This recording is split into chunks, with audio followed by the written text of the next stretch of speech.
ప్రతి గ్రామానికి RTC bus సౌకర్యాన్ని ఏర్పాటు చేస్తామని నాగర్ కర్నూలు ఎమ్మెల్యే రాజేష్ రెడ్డి చెప్పారు. స్థానిక బస్టాండ్లో నాగర్ కర్నూలు నుంచి తూడుకుర్తి మీదుగా వనపర్తి వెళ్లే ఆర్టీసీ బస్సును ఆయన ప్రారంభించారు.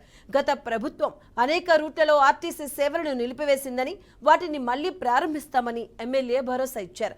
ఇక అదేవిధంగా 2250 బస్సులను కొత్తగా కొనుగోలు చేసేందుకు రాష్ట్ర ప్రభుత్వం చర్యలు చేపట్టిందని తెలిపారు.